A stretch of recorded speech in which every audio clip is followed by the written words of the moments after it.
Olá, sejam muito bem-vindos, sejam muito bem-vindas. Está começando o JF Entrevista. Estamos realizando a série Vereadoras e Vereadores da Câmara Municipal de Juiz de Fora. Hoje, conosco nos estúdios, a vereadora Thalia Sobral. Thalia está em seu primeiro mandato. Ativista pela democratização da política por meio da coletividade, Thalia foi eleita pelo Partido Socialismo e Liberdade, o PSOL, que conquistou pela primeira vez na história uma cadeira na Câmara de Juiz de Fora. Ainda quando estudante, iniciou sua atuação política no diretório acadêmico da Faculdade de Educação Física da Universidade Federal de Juiz de Fora. Professora de Educação Física da Rede Estadual de Ensino, também integrou a direção da subsede de Juiz de Fora do Sindiúti, o Sindicato Único dos Trabalhadores em Educação de Minas Gerais. No movimento social, foi uma das fundadoras do coletivo de Dandara as Marias. A busca de espaço da mulher na capoeira sempre foi uma das lutas da vereadora. Também é musicista e integra o grupo Cambará. Para entrevistar Thalia Sobral, temos aqui hoje com a gente o jornalista Renan Ribeiro. Agradeço muito a participação de vocês aqui. Thalia, que currículo amplo, hein? Vamos começar, né, pelo começo mesmo, né? Como é que você conquistou essa cadeira na Câmara por esse partido, né, o PSOL, que a gente fala de um jeito, né? E se você considera uma conquista mesmo, né, já que é a primeira vaga do partido, você já está fazendo história, né? Uma mulher na Câmara e uma mulher deste partido que conquista pela primeira vez uma vaga. Muito obrigada por sua participação, né? E já manda essa pergunta complexa, né, Thalia? Obrigada pelo convite, obrigada, Renan, também por estar aqui com a gente.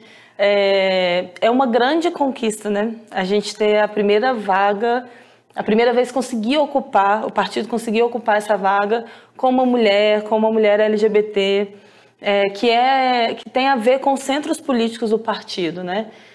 E eu fico muito feliz de poder representar, de poder ter sido a pessoa que representa esse movimento mesmo, porque eu não sou a única, não fui a primeira e também não espero não ser a última, pelo contrário, que é um movimento de ocupação mesmo. Porque a política, ela não é só a política institucional, né? Uhum. Tudo que a gente faz é político, com quem a gente se relaciona, com quem a gente constrói, com quem a gente conversa, a forma com que a gente faz isso, né? Mas a política institucional, ela ainda é muito masculina, ela ainda é muito marcada pelo tradicional, né?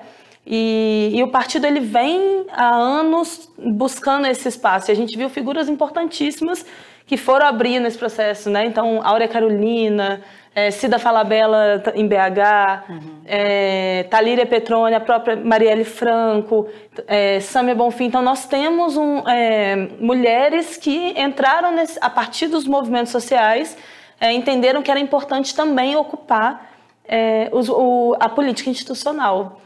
Que também é a leitura que o pessoal fez aqui. É importante que a gente comece a estar nos espaços institucionais para a gente poder também refletir, debater, pensar políticas públicas, porque acaba que a gente reflete o que a gente é, né? Uhum. Ou os locais que a gente está inserido. Então, é importante que a gente tenha cada vez mais mulheres, LGBTs, pessoas negras, ocupando espaços institucionais para a gente ter políticas públicas que abranjam mais esse setor da população, né? E estando na instituição também vê as dificuldades que né, legislar e executar, né, Thalia? Não sei como é que você vê isso hoje. É muito difícil, assim, né? E eu acho que o que é mais difícil, pelo menos o que eu vejo, que eu sinto, assim, é porque existe já há muitos, como a política está há muitos anos marcada por essa forma de operar comum, num pensamento que vem a partir de homens, héteros, brancos, assim, não é... A política, ela acaba refletindo muito tempo isso. Então, às vezes é difícil a gente disputar e mostrar, apresentar que existe hoje, infelizmente, marcadores sociais, né, de que os grupos oprimidos estão fora dos direitos básicos, né, são tirados desse lugar. Então, às vezes, para você executar uma política que você tenta diminuir o impacto dessa opressão, você tem que enfrentar várias barreiras, você tem que provar que isso existe, você tem que disputar muito para que o projeto seja aprovado, depois que ele seja implementado, porque aí você tem que mexer com várias secretarias, com vários funcionários, vários trabalhadores que têm uma outra formação.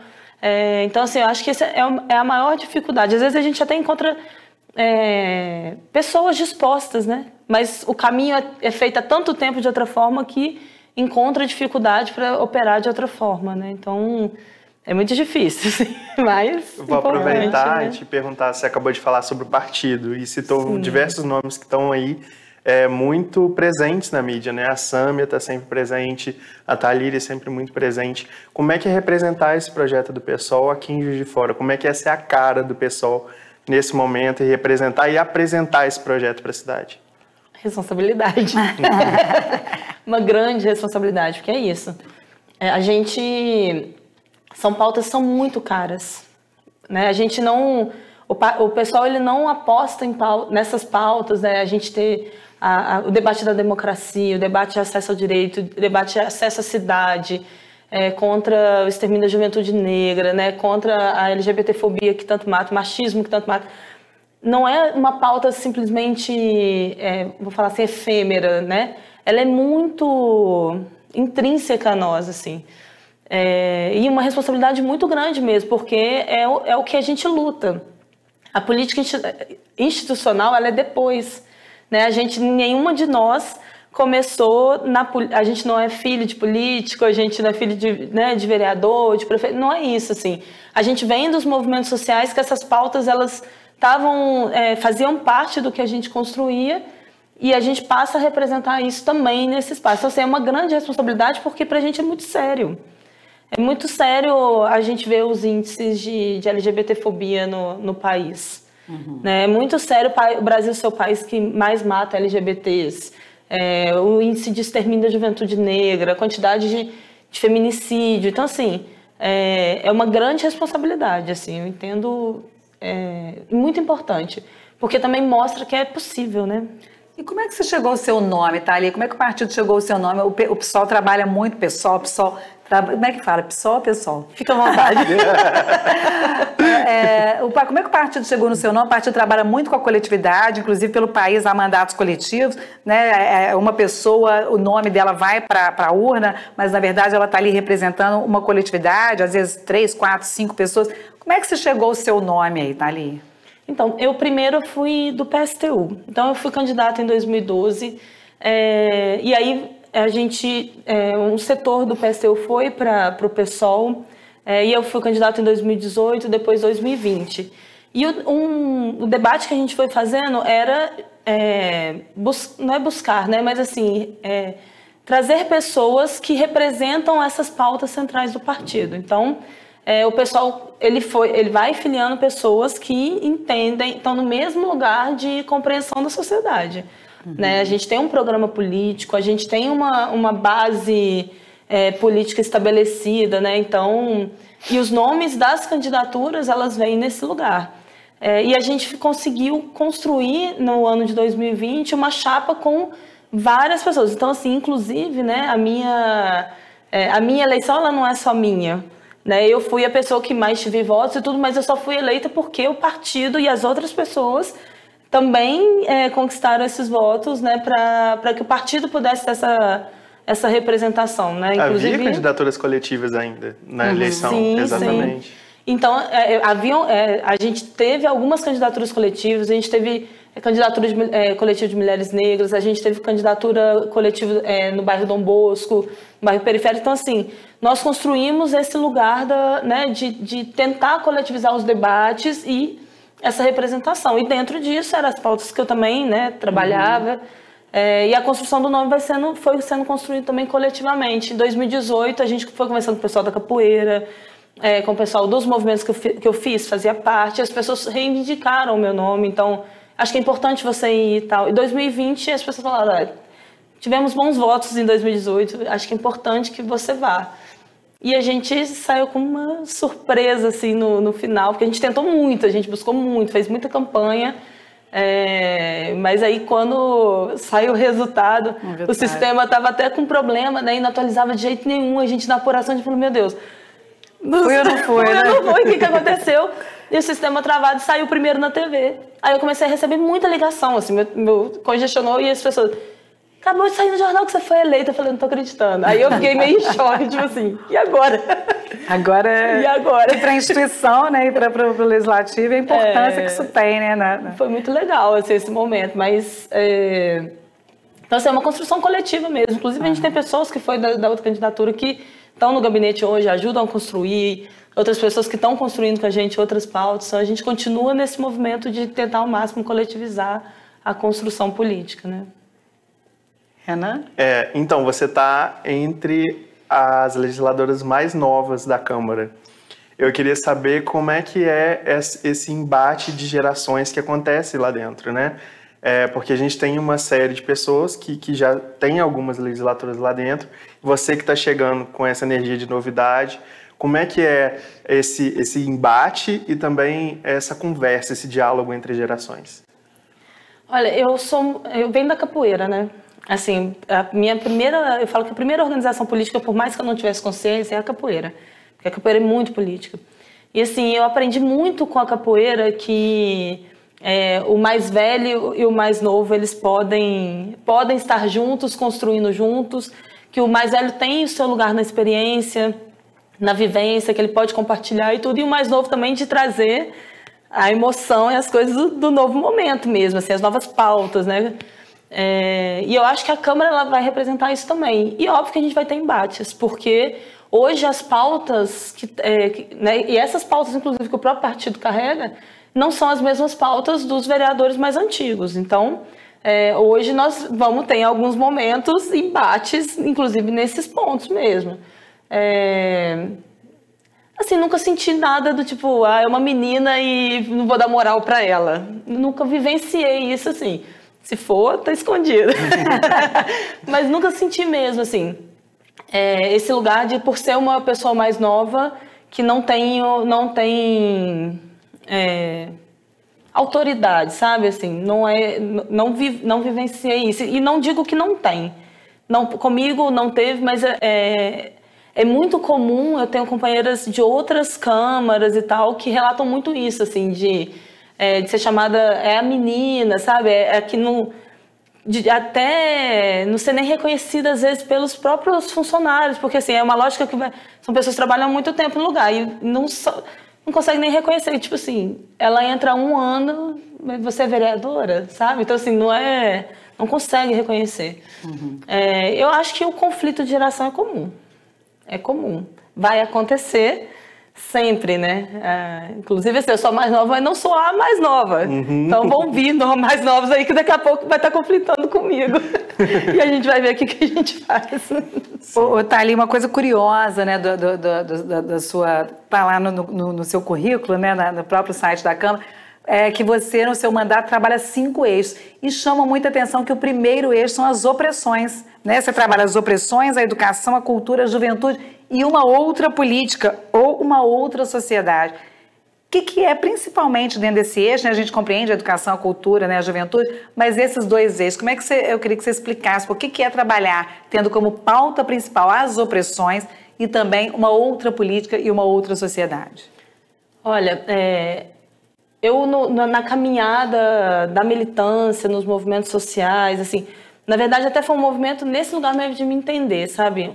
A capoeira, eu falo muito que a capoeira é minha lente de enxergar o mundo, porque ela me coloca muito uma realidade mesmo, assim, muito concreta mesmo, assim, sabe? De entender historicamente e tudo.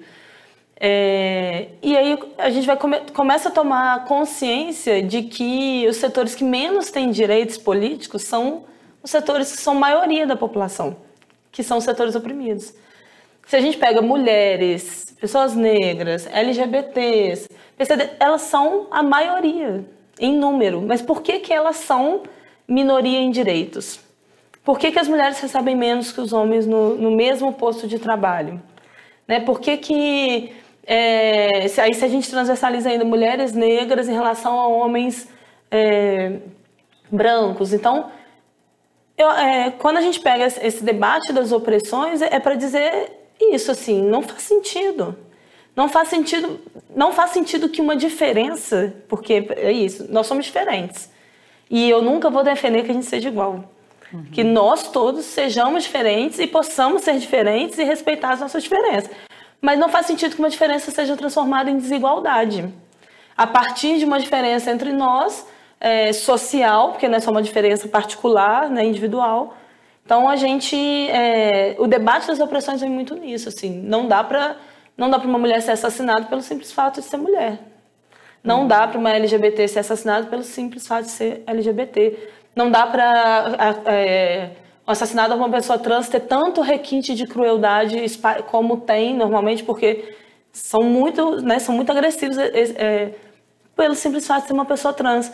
Então, as opressões vêm nesse lugar porque, inclusive, a gente entende que politicamente o cenário atual político do país, e que não é atual simplesmente agora, mas que vem de pelo menos uma década para cá, é de agravamento desse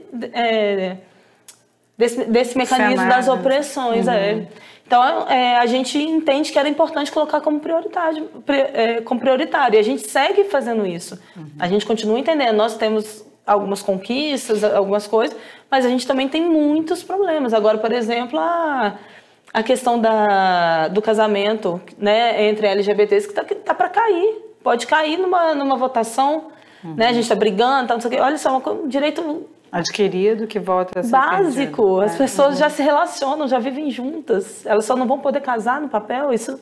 Então, assim, esse debate ele vem muito nisso, e para a gente poder pensar o combate às opressões e pensar que isso vai refletir na sociedade e que outras coisas também são direitos básicos devem ser garantidos, a gente precisa pensar numa outra sociedade. Porque senão a gente coloca tudo também no âmbito do indivíduo. Isso acontece porque o indivíduo faz. Mas é um mecanismo, a gente é educado a ser assim, infelizmente. Tudo era naturalizado, né? As barbáries eram naturalizadas. Exatamente, naturalizadas e reproduzidas. Então a gente aprende isso. Né? Qualquer pessoa branca vai reproduzir o racismo, não tem jeito, vai ser racista. Em maior ou menor grau, porque a gente é educado para isso. Né? Então, por isso que a gente fala de uma outra sociedade. Né? A gente defende o fim do capitalismo, a gente defende o socialismo, a gente acha que precisa de um mecanismo diferente de construção da base da sociedade para que a gente tenha uma sociedade mais igualitária, sabe?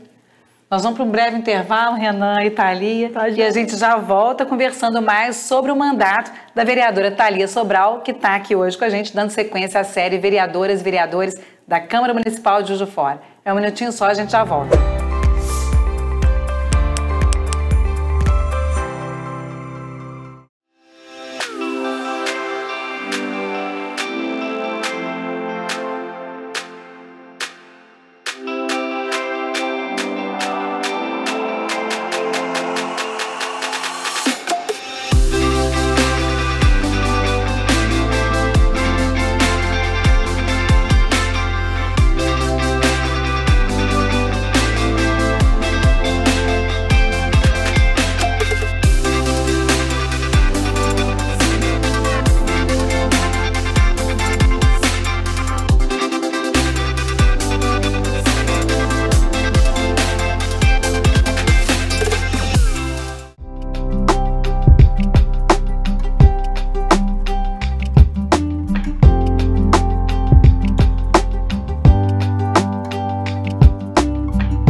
Olá, estamos de volta com o JF Entrevista, dando sequência à série Vereadoras e Vereadores da Câmara Municipal de Juiz de Fora.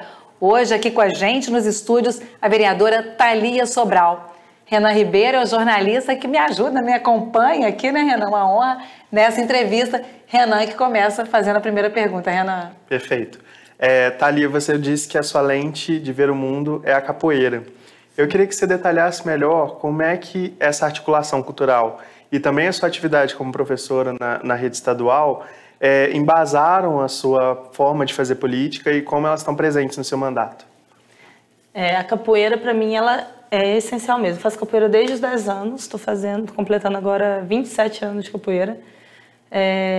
E quando ela é uma atividade muito, muito rica mesmo, assim, porque você tem ali muitos elementos transversalizados, você tem o movimento, o jogo, que vem de uma base histórica da luta, do enfrentamento, né, da luta pela liberdade mesmo, né, Dandara, Zumbi, eles não tinham nome capoeira, mas já era ali capoeiristas na defesa mesmo do quilombo, né, e tal.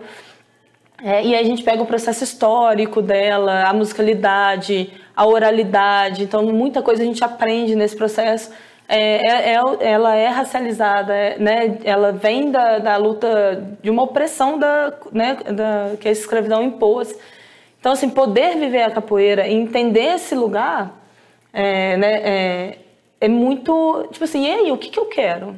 Porque hoje eu posso viver a capoeira, mas eu tenho uma responsabilidade política sobre isso. O que a capoeira significa?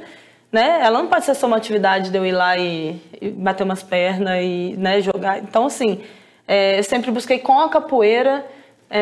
E aí eu entrei na Faculdade de Educação Física por causa da capoeira. Na época tinha uma disputa do Conselho de Educação Física de que para você dar aula de capoeira você precisaria ter educação física. Eu era muito nova, comecei a dar aula, ajudar o meu mestre de capoeira, eu tinha 14 anos. E aí eu tive pro vestibular, eu era mais nova, era adiantada, então tinha 16 anos. Eu falei, eu já faço capoeira, já estou dando aula. Imagina se daqui a pouco fala que eu não posso. Aí escolhi educação física. Nunca tinha pensado em ser professora de educação física. E aí na faculdade eu fiquei assim, aí fui me apaixonando pelo dar aula, pelo compartilhar, o dar aula eu já gostava muito, era quase uma meta de vida, assim, eu falava, eu quero ser professora. E aí eu acho que esse lugar da capoeira, esse lugar da escola, né, que é onde eu mais me identifiquei, para mim é quase um lugar de... por que eu acredito na humanidade? Por que eu luto pela humanidade? Porque eu vejo crianças assim, que ainda não estão cercadas de todo esse mecanismo que a gente, adulto, está educado, talentosíssimas, assim, que desenham, que cantam, que brincam, sabe? E eu falo, cara, por que eu não vou disputar para elas um futuro diferente? Sabe? Por que elas vão crescer depois tão estreitas assim, né? Por que a gente não pode pensar que nós adultos também podemos ser culturais, talentosos e tal? Então, assim, hoje, por exemplo, quando a gente debate pauta de opressões, eu sempre tenho muito medo, assim, de onde eu vou encontrar os meus alunos, meus ex-alunos, quando eu vou fazer visita na penitenciária, né, quando eu vou fazer visita na população em situação de rua, a gente vê os alunos lá, a gente vai recebendo notícias. Então, assim, para mim esse é um lugar de esperança, assim. Dar aula é um lugar de acreditar para o futuro. E hoje, para mim, é o que transversaliza para mim essa vontade de fazer política e estar aqui, assim. Você falou um pouco aí dessa questão de ver os alunos, né, na penitenciária ou, né, em lugares que a gente não gostaria que os jovens estivessem. Você está com um trabalho árduo, né, Thalia? Você é presidente dessa comissão de direitos humanos, né, aqui da Câmara, e você está tendo um trabalho árduo por conta da situação que a gente vive hoje, né, de superlotação e de mortes dos presos nas nossas prisões, aqui no nosso sistema penitenciário. Essa luta mesmo. Fala um pouco dessa e de outras lutas que você tem travado aqui como representante do Legislativo e algumas que você tem tido sucesso, né, Thalia? Sim. A gente, desde que eu entrei aqui no mandato, a gente começou a ser muito procurada pela Comissão de Direitos Humanos pelos familiares dos presos. E aí a gente começou a entender que ali, assim, é onde tudo está concentrado, todas as opressões estão concentradas. Porque, assim, as pessoas, elas vão errar, elas vão cometer crimes, qualquer coisa que seja. Pela lei, elas estão privadas da liberdade. Elas não estão privadas da dignidade. Nenhuma pessoa, por qualquer erro que ela cometa, ela deve ter seu direito à dignidade vetado. E quando a gente entra no sistema carcerário, a gente vê que é um grande aglomerado de pessoas negras, de homens negros, presos pelo que, inclusive, principalmente pelo tráfico, inclusive que é o consumo de maior parte das pessoas brancas. Então, assim, e aí a gente vai vivendo aquilo e a falta de dignidade, as pessoas não têm água, as pessoas não têm luz, não tem banho quente, adoecem por pneumonia, adoecem por tuberculose. A gente já teve visita que cela de 6, você tinha 30. Então, assim, é um nível da lógica que é colocado, que inclusive adoece os próprios policiais penais, né? Porque você entra lá, é tão insalubre, o espaço é colocado para ser tão insalubre mesmo, que todo mundo adoece, né? E você entra também numa lógica de que tem que penalizar, e penaliza ao máximo. Então, a gente vem fazendo essa disputa na penitenciária para tentar mesmo a garantia básica dos direitos humanos ali. Então, assim, recuperação agora da superlotação, a gente vem disputando para que o Ceresp seja reaberto, para quem veio do Ceresp para dentro da Areia Osvaldo volte para o Ceresp. Recentemente, agora, essa penúltima semana, a casa do albergado pegou fogo. O Estado e o juiz mandaram voltar para dentro da penitenciária, ou seja, quem já estava trabalhando no semiaberto teve que voltar para uma sala fechada, sem banho de sol, sem nada. Assim. Então, assim, a gente tem conseguido algumas disputas importantes, a gente tem travado disputa com o Estado, a gente é parceiro da Comissão de Direitos Humanos Estadual, que também tem conseguido algumas ações. Às vezes são mínimas conquistas, mas que para as familiares, porque a familiar ela paga a pena junto. Então, agora recentemente saiu a decisão, por exemplo, que a visita vai passar a ser de 8 da manhã às 3 horas da tarde, que é uma grande vitória, porque a gente vinha recebendo relatos de pessoas que entravam 10 horas da manhã e estavam saindo 11, meio-dia. O problema das filas, né? A gente teve até audiência pública aqui. Exatamente. Tá ali, vamos tentar falar um pouco de outras conquistas. Voltar um pouquinho na capoeira, que você está na luta aí para que a capoeira seja patrimônio cultural e imaterial de Juiz de Fora, a roda de capoeira, né? Além disso, pode considerar parcialmente uma vitória. Você tem outras vitórias também, como o Julho das Pretas, né? Colocar a questão das mulheres pretas em destaque, você transformou isso em lei também, né? Fala um pouco do que já virou lei, o que você está na disputa aí, a questão dos absorventes, né, das mulheres que já está sendo distribuído nas escolas, era uma questão super invisibilizada, ninguém se falava, né, na questão menstrual, e vocês trouxeram isso como mulheres. Fala um pouco dessas vitórias também, né? E eu gostaria só de complementar a pergunta da Marise, você tem a questão da mulher dentro da capoeira. Né, você tem as dandaras, e aí eu queria que você falasse um pouquinho também sobre como que é trazer esse foco para a mulher dentro desse espaço da capoeira. Legal. Isso tem muito a ver com o que a gente até colocou lá no início, assim, a construção coletiva. Todos os projetos de lei que a gente apresentou e que a gente vem buscando aprovar, vem muito desse lugar do ouvir o coletivo, de ouvir esse lugar das pessoas, né? Além desses projetos que a Marise tocou, a gente tem o da empregabilidade trans também, que a gente entra com esse projeto quando a gente começa a ver, não só ouvir, mas ver também onde as pessoas trans estão trabalhando. Quantas pessoas trans trabalham aqui na Câmara? No meu gabinete não tem uma pessoa trans trabalhando. Né? E eu entro com essa pauta. Então, assim, nós precisamos refletir sobre isso, nós precisamos avançar, nós precisamos capacitar. Então, esse lugar do construir coletivamente traz projetos como esse que eu tenho muito orgulho de poder ter aprovado. Eu me emociono com frequência. Eu dei uma entrevista outro dia, comecei a chorar igual criança quando eu falar desses projetos, assim, né? Porque eu me emociono de verdade a possibilidade disso estar na casa, assim, de estar dito, sabe? É isso, Julho das Pretas. As mulheres pretas no protagonismo da disputa política, da empregabilidade trans, pessoas que vão ter outra oportunidade. Agora a gente está com Capacita Moda, está fazendo curso de upcycling. Esse Capacita Moda é um curso que de uma emenda minha. De uma emenda parlamentar, recursos, né, que a Thalia destinou, então, para um curso para que as pessoas trans, né, que está acontecendo, inclusive, né, que essas pessoas sejam qualificadas, né, para chegar de uma outra forma no mercado, né? Exato. E assim, aí quando a gente foi lá, que a gente viu uma turma cheia de pessoas trans, você olha e fala assim, quantas salas de aula essas pessoas foram tiradas na vida? Elas não couberam, sabe? Assim, pela lógica do sistema, aí você olha elas lá, assim, estudando, aprendendo a costurar, a fazer a costura a partir de uma perspectiva que, né, da preservação do meio ambiente, da reutilização de materiais. Então, assim, esse espaço coletivo ele é muito importante. E esse espaço coletivo na capoeira também é onde eu mais estou colocada. Hoje, em Juiz de Fora, tem inclusive setores de Juiz de Fora que reivindicam que a capoeira de Juiz de Fora é a mais antiga do estado. Polêmicas, mas indicam isso. E aí você vai ver, você deve ter aqui mais de 40 grupos, mais de 50 mestres, mas agora a gente tem uma mestra mulher.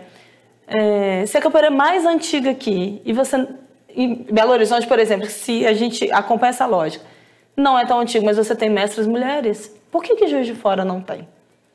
E aí, muitas coisas que eu passava, eu achava que era uma coisa minha, eu não conseguia entender isso na coletividade. E aí, quando eu comecei um debate mais aprofundado sobre a questão da mulher na sociedade, eu comecei a perceber que a capoeira também refletia e reproduzia isso. Então, falei, a gente precisa disputar o espaço da mulher na capoeira. A gente criou um coletivo de mulheres capoeiristas. Na época foi um rebuliço, porque ninguém entendia muito bem aqui em Juiz de Fora. E foi muito legal, porque isso trouxe resultados positivos. A gente tem mulheres graduando, estando mais à frente, com mais visibilidade e tudo. E, ao mesmo tempo, um mecanismo também da gente entender que a gente precisa disputar a capoeira como um todo. Porque, assim, a capoeira, ela é uma cultura popular que se auto-organizou, que conseguiu nacionalmente se consolidar. Dados do IFAM indicam que a capoeira está em praticamente todos os municípios do Brasil. E como é que é a questão do patrimônio, que ainda não se consolidou, né? Exatamente. Patrimônio imaterial. Então, você propôs que a roda de capoeira fosse considerada patrimônio imaterial cultural do município. É isso? Isso, correto. E como é que está essa situação? A roda e o ofício dos mestres já é reconhecido pela ONU, né? Então, a capoeira já é um patrimônio imaterial da humanidade. Desde isso, a gente começou a ter movimentos entre os municípios para que a capoeira fosse transformada em patrimônio também. O IFAM, o IEFA vem buscando esse movimento. E a gente, por toda essa história que a gente falou, nós precisamos também disputar a capoeira como um todo. Então, a gente apresentou esse projeto de lei, que foi uma reivindicação do setor da capoeira. A gente teve reuniões coletivas, propostas inclusive pelo Executivo, para a gente transformar a capoeira em patrimônio. Você tem um plano de salvaguarda. O que vai fazer? A capoeira reivindica, por exemplo, um museu, uma galeria que conte a sua história. Então, a gente precisa pensar o que a gente precisa fazer para salvaguardar a história da capoeira de Juiz de Fora. O primeiro passo é transformá-la em patrimônio. No projeto de lei, a gente indica politicamente a capoeira como um patrimônio, mas legalmente não tem poder dela ser o patrimônio. Então, a partir disso, no projeto de lei, a gente solicita ao setor da Funalfa do patrimônio para que faça a abertura do processo. O setor acolhe esse pedido. Agora, inclusive, a gente também, com emenda que a gente é responsável, a gente também encaminhou para lá para que pudesse contratar uma empresa para construir o dossiê, porque a capoeira é muito grande. Para construir o dossiê, você fazer uma descrição do que é a capoeira na cidade, demanda muito tempo, demanda muitas pessoas, né? Hoje o setor técnico não tem essa quantidade de pessoas. Então agora está licitando a empresa e a gente vai começar esse mecanismo de buscar a construção do dossiê. E assim, aí o dossiê pode dizer se é patrimônio ou não, mas assim, acho que é inquestionável. Perfeito. A gente começou essa conversa falando sobre a importância do coletivo. E eu queria perguntar a você, Thalia, a gente sabe que Juiz de Fora é uma cidade que tem muitos territórios com demandas muito distintas. Como é que é esse trabalho de escuta? Eu acho que o primeiro ponto, né, de um mandato é o trabalho de escuta dessas demandas e como você vai transformar isso em política para modificar a vida das pessoas. Como é que é essa conversa, como é que é esse diálogo com esses territórios, com essas pessoas, como é que isso se encaixa dentro desse mandato? Não tem uma fórmula ou uma forma pronta, mas o central para a gente é entender que a periferia, a cultura popular, esses setores, eles têm a sua relação, eles têm a sua constituição, eles têm a sua história. Então, a primeira coisa para a gente elaborar qualquer coisa é respeitar esse espaço. Então, é respeitar esse setor que... Não adianta eu querer propor uma coisa para a capoeira que não tem a ver com a capoeira. Porque eu vou estar transformando ele. Não é o papel do poder público impor a um setor popular um outro mecanismo. Mas é como, se você precisa de avanços, é como que você, a partir do que aquilo está construído... Não é chegar e falar, vou construir aqui uma piscina, vou construir aqui, não tem nada a ver com aquela realidade. Exatamente, vou construir uma piscina para capoeira, vai falar, vou fazer o que com a piscina? Vou curtir meu final de semana, um eventinho talvez, mas não é o que a gente reivindica. Então, assim, qualquer trabalho de construção, a primeira coisa para a gente é isso, é ouvir. Qual é a demanda? O que acontece? Qual é a realidade? E não só ouvir, ir lá também. Então, assim, a gente vai nos lugares, a gente acompanha, a gente está muito no setor cultural, né? A gente tem muito contato com o setor cultural. Então, assim, inclusive, dia de semana a gente está aqui na correria da Câmara e tal, não sei o quê, e final de semana a gente está nos eventos, porque a gente quer ver de perto, né? O que é você fazer uma empena? O que é você grafitar num prédio de 20 andares? Eu não sei, não tenho ideia. Eu preciso ouvir quem faz isso. Né? Qual é a realidade de quem anda de skate? Eu não sei, eu não ando, mas eu vou lá, eu vou conversar, eu vou disputar, né? Igual quando teve... a gente foi perdendo algumas pistas aqui em Juiz de Fora. Então, assim, a gente começou a ouvir o pessoal do skate. O que a gente vai fazer? Fizemos reunião, tentamos reivindicar. Agora a gente está tentando fomentar que o skate consiga se fortalecer para pensar suas ações e, a partir disso, pensar políticas públicas. Olha, nós temos essa demanda aqui. É possível uma lei? É possível uma iniciativa? Então... O mecanismo, às vezes a gente procura, às vezes a gente é procurado, mas é um mecanismo de respeito e construção coletiva para a gente, de fato, ter uma política representativa. Nós estamos conversando com a vereadora Thalia Sobral sobre o mandato dela, né, sobre muitas questões, mas no último bloco a gente vai conversar sobre a Thalia Sobral fora da Câmara. É um minutinho só, a gente já volta.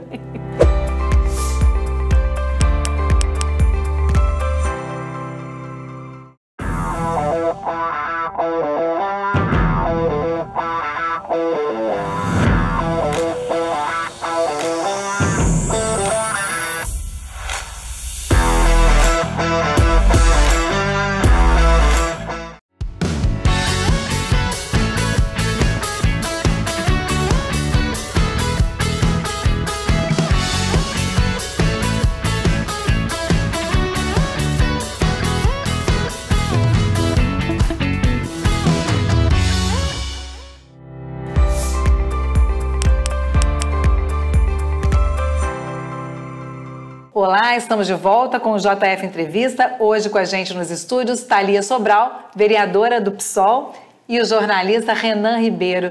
Ô Thalia, que nome é esse, Thalia? De onde surgiu o nome Thalia com 2 L's? Thalia com 2 L's. Thalia Sobral Nunes. Thalia é de Juiz de Fora, né? Conta pra gente um pouco aí de quem é a Thalia fora da Câmara, né? Que a gente sabe que você tem professora, musicista, toca em banda, né? Como é que você faz isso tudo? É multi aí? Conta pra gente. A minha mãe, quando era adolescente, viu nas letrinhas do filme lá no final, Thalia. Na verdade, não era Thalia, era Thalia, que é uma musa grega, né? Acho que é a musa da comédia, alguma coisa assim, das 7 musas. Enfim, aí ela guardou isso na cabeça, quando tiver uma filha, vai chamar Thalia. Aí, acho que para mudar um pouquinho, ela colocou um outro L ali. Aí o Sobral é da minha mãe, Nunes do meu pai. E aí, quando eu tive a minha primeira banda, assim, organizada, já tinha tocado com algumas pessoas, quando eu compus a primeira banda, o pessoal falou assim, a gente foi fazer material para distribuir, né, assim, pra gente contratar show, e o pessoal falou assim, a gente precisa de um nome artístico para você. Eu falei, não, gente. Meu nome já é Thalia. Falei, quantas Thalias vocês conhecem? Não, precisa. E na época, isso. Eu falei, eu não vou escolher não, porque vai dar treta entre o Sobral e o Nunes. Não sou eu que vou decidir. Aí eu disse, não, então vamos de Sobral. Eu falei, então tá bom, fomos. Eu até brincava, falei, você achava que tinha ciúme, não é? Sim, não tem sempre quem isso, sabe, né? Não aparecer agora. Vamos criar, né? Não vamos criar. Mas assim, eu até brincava, falava assim, pô, Thalia com 2 L's, vamos colocar isso no nome artístico, né? Mas enfim. E aí eu assumi, o Thalia Sobral foi ficando, e virou mesmo, assim, um nome de identidade mesmo, assim, né? De referência. E assim, eu transito em muitas áreas mesmo, assim, e acho que isso também foi criando essa referência. Então, você tá na capoeira, né, ela tá na cidade inteira, então você vai estar sempre num evento de alguém, de outro grupo, tudo. Eu tive a banda. Você é faixa ou o quê, Thalina? Sou corda, capoeira é corda. Não, tem grupo de capoeira que é corda, cordel, cordão, a que eu faço parte é corda. Corda. Eu sou corda marrom, sou professora. Eu estou a 2 cordas para virar mestra. Depois tem contramestra. Mas você continua mesmo estando na vereança? Você continua tendo... Eu vi, então... Quanto tempo demora até chegar nessa corda? Para um homem e para uma mulher. Tem diferença? Não era para ter, mas é esse o debate que a gente faz, né? Mas assim, normalmente as pessoas, agora os homens, né, assim, que a maioria que tem de mestres, começando com a idade que eu comecei com 10 anos, agora assim, na idade que eu estaria, eles já estariam formando mestre. Então você tem a partir de 36, 40 e poucos, você tem ali a formatura de mestre. É o mais comum, assim, sabe? É porque a capoeira não tem uma lógica pronta, assim. Então, depende do seu mestre, depende do seu grupo, depende de como a capoeira te reconhece ou não. O mais importante é isso, é o universo da capoeira te reconhecer como mestre. Então, ainda falta um pouquinho, ainda tenho uma caminhada pela frente. Mas volta aí, você circula em várias áreas, e fora da capoeira... Sou de Juiz de Fora, nascida, criada. Minha família é de Guaraná, de Argerita, então eu vivia muito na roça e tudo. Mas aqui era isso, tava na capoeira, comecei a entrar na música, aí tava na educação física, na faculdade, fui do DA, participei um pouco do DCE, de outros movimentos, aí fui pro partido, fui candidata em 2012, aí entrei para a rede estadual, comecei a participar do sindicato, então você circula num monte de lugar, só que você vê... Espalhou, assim. Você é da banda Cambará, né? A banda é o quê? Você, a gente pensa, você toca o quê? Toca triângulo, toca zabumba, toca o quê? Eu canto e toco triângulo. É uma banda de forró, que eu fui convidada, inclusive, porque eles me viram na capoeira. A gente fez um evento do coletivo, que a gente fazia no 8 de março. A gente fez uma roda aqui no Parque Alfield. Aí, de repente, eu recebi uma mensagem da Nara, que é integrante do Cambará. A gente tá precisando de uma cantora, te vimos cantando na capoeira, você não anima não? Eu falei, uai, peraí que eu não tava preparada nessa noite. Exatamente. Aí ela falou, você toca triângulo? Eu falei, aí tá ficando mais difícil, mas aprendo. E aí entrou a pandemia, aí desandou tudo, a gente não conseguiu estrear a banda, nada disso. E aí eu fiquei, né, assim, ensaiando lá o triângulo. Ganhou um tempinho pra estudar. Ganhou um tempinho, exatamente. Aí quando as coisas começaram a acalmar mais na pandemia, a gente voltou com o projeto, estreamos e a gente tá até hoje, assim. E assim, pra mim é muito importante, sabe? Porque a escola eu não consegui conciliar. Eu ia acabar faltando muito. Você não está conseguindo ser professora ou nos horários. Exatamente. Mas mantém, então, a banda. A capoeira também eu tenho debilidades, porque a capoeira tem muito evento no final de semana. As aulas são à noite, então às vezes a gente sai daqui da Câmara 8, 9 horas, 10 horas da noite. Então eu não consigo estar tão presente igual eu estava. Mas eu tento ao máximo dentro das minhas possibilidades, né? Porque para mim é colocar o pé no chão. Você está tocando, você está trabalhando, você está dando aula, você está ouvindo as outras pessoas, você está indo numa roda de capoeira, você está ouvindo o dia a dia das pessoas ali, sabe? Então, e traz de volta mesmo, assim, quem que é a Thalia? Porque eu estou vereadora. O que eu sou? Eu sou professora, sou musicista, sou capoeirista, é isso que eu sou. Você é o resto da minha vida. Isso aqui é passageiro, pode durar 4 anos, pode durar 8. E de onde que vem a sua consciência política? Você veio desde criança, de uma comunidade, de uma família que tem essa consciência? Você falou, eu não sou filha de político. Mas de onde que vem essa consciência, né? A universidade te ajudou nessa formação? De onde que vem essa formação aí para que hoje você estivesse vereadora, né? Como você está colocando. Olha, a minha família que eu tenho lembrança não tem esse debate. Inclusive, minha família, meu avô era militar, só que ele era músico da banda do Exército. Então, assim, não era uma coisa que eu não tenho muitas lembranças na minha infância, toda a gente debatendo política, debatendo as questões mais assim. E acho que com o meu contato com a capoeira, a escola, eu estudei no COSET, era uma formação muito crítica, né, assim, uma formação ampla. COSET de Alencar, né? Escola municipal. Escola municipal. No Jardim Glória ali. No Santa Catarina. Santa Catarina. Eu consegui vaga lá porque, como eu era um ano adiantada, as escolas municipais não me aceitavam. Então, o Cosete foi o único que conseguiu remanejar, lá sobrou uma vaga e eu entrei. Mas você era um ano adiantada, você já mencionou isso, mas por questões, porque você era adiantada, por ter um QI mais alto, o que é isso, ser adiantado? Eu era pra frente. Minha mãe que entrou lá na escolinha, no maternal, né? E que eu fui pra outra sala. Aí era o primeiro dia de adaptação. Você é alta, né? Talvez você era uma criança grande. Sempre fui, E aí eu fui para outra sala, assim. E aí a professora deixou o primeiro dia, tá adaptando a escola, minha mãe achando que eu ia chorar e tal, não sei o quê. Dizendo que eu dei tchau, um beijo, e eles ficaram chorando lá de fora. E aí eu não queria mudar de sala. E aí eu comecei a acompanhar o que a outra sala tava... Aí ela falou, deixa aí. Só que aí eu formei antes.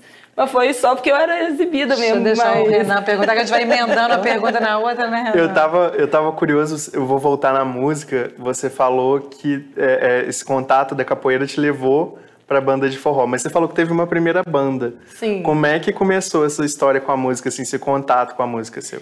Então, a minha família é de musicista. O meu avô, na verdade, meu bisavô, o pai da minha avó, ele era maestro.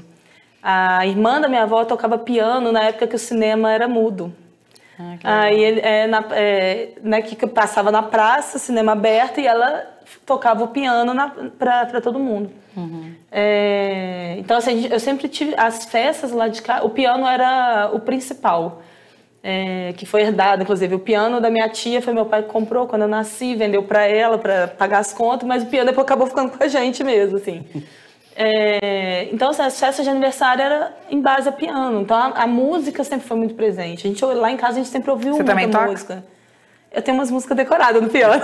Eu entendo o piano, mas falar que toca o piano é responsabilidade. Porque aí depois... A gente vai querer ver, né? Eu preciso ensaiar um tempo, tem muito tempo que eu não toco. Mas, então assim, a música fez parte da minha vida desde muito nova, muita. Eu tenho muita lembrança disso, assim, ouvindo música. O meu avô era saxofonista, esse que era músico do exército, depois que ele aposentou. Então, todo domingo de manhã ele ia pra janela. Na época, inclusive, eu ficava brava, porque era domingo cedo e ele tocava saxofone e acordava todo mundo. Mas ele era conhecido na rua, inclusive, sobre isso. Ele tocava até meio-dia. Onde que você tá falando? Na região de Santa Helena. Aqui, no bairro Santa Helena? Perto da igreja Melquita.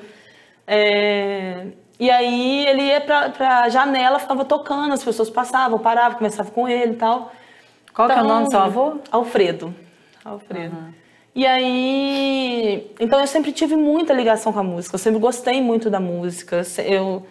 E aí eu fui pra capoeira, música. Aí eu fui ter mais contato com os instrumentos de percussão, eu falei, opa, gosto disso aqui. E aí eu encontrei uma amiga... que inclusive foi quem me levou para capoeira, era uma amiga de escola do Cosete. E aí ela tocava violão, a gente começou no final de semana, virou adolescente, não sei o quê, ia para casa dela, ficava tocando violão o final de semana inteiro. Coitada da família dela, que assim, devia conhecer a nossa pasta inteira.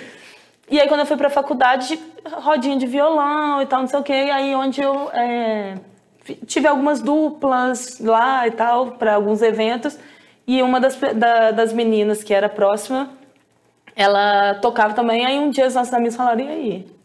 Vocês não montam uma banda? Eu falei, que monta banda, gente? Aí elas deram um nome, tudo, saiu tudo pronto. Aí eu falei, vamos. Aí montamos a primeira banda. E assim foi, aí ela durou, aí depois a gente montou um outro projeto, a gente incorporou a Alessandra Crispim, Rick Vargas, Natália Vargas, que virou, chamava Primata a banda, aí virou Primata no samba. Aí foi sucesso total. Aí a Alessandra entrou pro The Voice e a gente teve que Natália Vargas, que também é cantora hoje, né? A Natália, aí no mesmo ano, a Alessandra foi pro The Voice, a Natália e o Rick foram para São João, passaram na faculdade. A gente Natália é filha do meu amigo Getúlio, que é jornalista, né? Era maravilhoso. A gente ensaiava na casa do Getúlio, coitado. Que é de uma família de músicos também. Exatamente, a família deles é impressionante, né? Os Vargas, assim... Getúlio, Jason, Rick, eles tinham encontro de família que era... Eu já fui encontro de família de músicos, que são os Vargas, né, a gente está falando, que é Getúlio, que é jornalista, hoje mora com a filha em São João del Rei, e que ela vai fazer show aqui de vez em quando também. Não, eles são maravilhosos, assim. E aí foi o desenvolvimento do processo, aí a banda acabou, a gente ficou, aí toca violão, nas festas dos nossos grupos de amizade sempre tem videokê, karaokê, violão ao vivo, as mesmas músicas de sempre. A gente tá ali, tô vendo que o nosso tempo tá voando ali. Vamos falar um pouco de você e Juiz de Fora. Como é que é a sua relação com Juiz de Fora, né? É você que hoje é vereadora aqui, um cargo importante, está muito próximo do povo. Como é que é a sua relação com Juiz de Fora? O que você, né? Como é que você vê essa cidade, esse local que você nasceu e cresceu, né? Eu amo Juiz de Fora. Amo mesmo, assim. E eu acho que eu amo muito a cidade porque eu entendo muito, eu vejo muito esse lugar do que Juiz de Fora produz. E não é, quando a gente fala Juiz de Fora, é abstrato, né? Mas assim, a cidade é feita por pessoas. E o que tipo assim, Juiz de Fora tem uma capacidade de produzir agentes culturais que é uma coisa de doido. Sabe, eu fico, as pessoas que vêm são de outras cidades e tal, só que eu sempre falo, nossa, assim, nunca vi isso, sabe? Porque é isso aqui, é muito talento, é muita cultura, é uma cidade muito viva, as pessoas estão muito vivas, sempre pensando, elaborando, criando, você vê que saem talentos daqui. E a manutenção da história, dessa cultura popular, da construção. E eu acho isso muito incrível mesmo. Assim, eu tenho muito orgulho dos artistas de fora, assim, eu encho a boca para falar, o pessoal daqui é bom mesmo, sabe? Assim, celeiro de artistas. Né? Exatamente. E isso é graças aos espaços urbanos, assim. A cultura popular, ela é da rua. Ela, em vários contextos históricos, ela surge nesses lugares. A capoeira é uma cultura de rua. Uhum. A música é uma cultura da rua. Então, assim, isso nasce e surge aonde? É dos territórios. Então, eu também tenho muito orgulho desses territórios, porque hoje qualquer coisa que a gente acessa é porque os territórios nas periferias, os bairros da cidade produziram muita cultura, assim. Então, assim, eu tenho muito orgulho mesmo. E eu acredito... Eu disputo muito para que isso seja cada vez maior, sabe? Uhum. Às vezes as pessoas falam, você tem vontade de morar em outro lugar? Eu falo, cara, nunca planejei. Nunca passou na minha cabeça. Pode ser que um dia eu faça, né? Pode ser que um dia eu tenha vontade, mas nunca foi um plano mudar do Brasil, mudar de Juiz de Fora. Eu tenho até dificuldade disso, tipo assim, o que eu vou fazer em outra cidade, sabe? Uhum. Sua vida é aqui, né? É muito doido, mas assim. Né? Eu acho que tem uma questão de pertencimento que é muito importante, né? Sim. E essa circular pelos espaços da cidade, entendendo a cultura da cidade, é muito importante para você formar a sua ideia de cidade, né? Eu queria saber qual que é a sua projeção, o que você pensa para o futuro da cidade, o que você consegue enxergar no futuro da cidade. E no seu, politicamente. Exatamente. Eu assim, eu sou um pouco sonhadora mesmo, assim, sabe? Projetar é o projeto. Tem hora que eu olho umas coisas e falo assim, nossa... E o meu gabinete é assim também. E a gente vai conversando com as pessoas, todo mundo é assim. Tem hora que a gente até fala, nossa, não deu, não executou, não é possível, assim, sabe? Porque, assim, eu projeto muitas coisas boas, assim, né? Você vê, por exemplo, nesse campo da cultura. Na minha cabeça, a gente ia ter cultura em cada esquina, assim. Você ia num espaço público, ia ter alguém lá tocando um violão, sabe? Assim, essa multiplicação. Então, eu projeto coisas positivas, assim. Projeto e disputo isso. E não acho que é fácil. Eu acho que o momento político que a gente vive é muito complicado. Os mecanismos de cerceamento são muito grandes, mas eu acredito na disputa, eu acredito na luta, acredito nesse lugar de construção de uma outra realidade. E me coloco à disposição. E então, o meu futuro político está em base a isso. É o que eu falo, eu estou vereadora. Mas o pessoal já conversa sobre isso? A gente, ano que vem, tem eleições, seu nome já está colocado, você vai ser novamente candidata a vereadora? Então, eu já me coloquei à disposição do partido para ser candidata, ao que for. Porque eu entendo que é importante estar ocupando esse lugar. O pessoal ainda está em debate, porque... Ao que for, quer dizer que você pode vir candidata a prefeita também? Não. Eu me coloco à disposição, mas espero que não. Nossa Senhora. Mas me colocar à disposição nesse sentido mesmo, de seguir construindo a luta, né? Uhum. Não acho que isso é para sempre. Eu não me vejo nesse lugar da política institucional para sempre. Acho que tem que vir outras pessoas. Esse lugar não tem que ser ad eterno para mim. Né? Tem que outras pessoas me substituírem, outros pensamentos, outras cabeças, outros momentos, outras vivências, para a gente ter uma política pública que reflete, a gente também precisa de outros corpos ali. Então, hoje eu me coloco à disposição disso. Então, a minha projeção individual na política está colocada à necessidade coletiva do partido e das pessoas. Isso é uma coisa que o partido está debatendo, vai debater, se entende que é importante, não é manter, continuar, avançar, não avançar. A mesma coisa foi para o ano passado, para quando eu fui deputada estadual. Algumas pessoas começaram a procurar, gente, é importante que você dispute. O pessoal também entendeu como importante, então a gente construiu isso. Então, assim, esse lugar da minha construção e em relação à cidade tá no que é o coletivo mesmo, assim, o que foi importante para avançar e que a gente consiga ver no horizonte uma Juiz de Fora, as pessoas, porque assim, eu acredito nas pessoas, sabe? Eu acho que a gente é construída para as coisas para um caminho que não é bom, assim, socialmente a gente vai sendo colocado nesse lugar. Mas eu acredito que a gente pode ser mais humano, que a gente pode ser mais empático, que a gente vive numa sociedade mais igualitária, que as pessoas tenham acesso à educação, cultura, ao lazer, né, a violência seja minimizada. Então, eu acredito nesse horizonte, eu quero Juiz de Fora nesse lugar mais que bom, Thalia. Muito bom conversar com vocês, né? Ter esperanças, né? Uma fala de esperança para a gente finalizar. Muito obrigada, Thalia, por sua participação. Aprendemos muito com você. Renan, muito obrigada. Um prazer estar aqui ao seu lado, tá? Eu que agradeço. Gente, esse foi o JF Entrevista com a Thalia e com a participação do Renan. Nós ficamos por aqui e a gente volta no domingo com mais entrevista. Nós estamos fazendo o JF Entrevista com vereadoras e vereadores da Câmara Municipal de Juiz de Fora. Eu espero você até o próximo programa.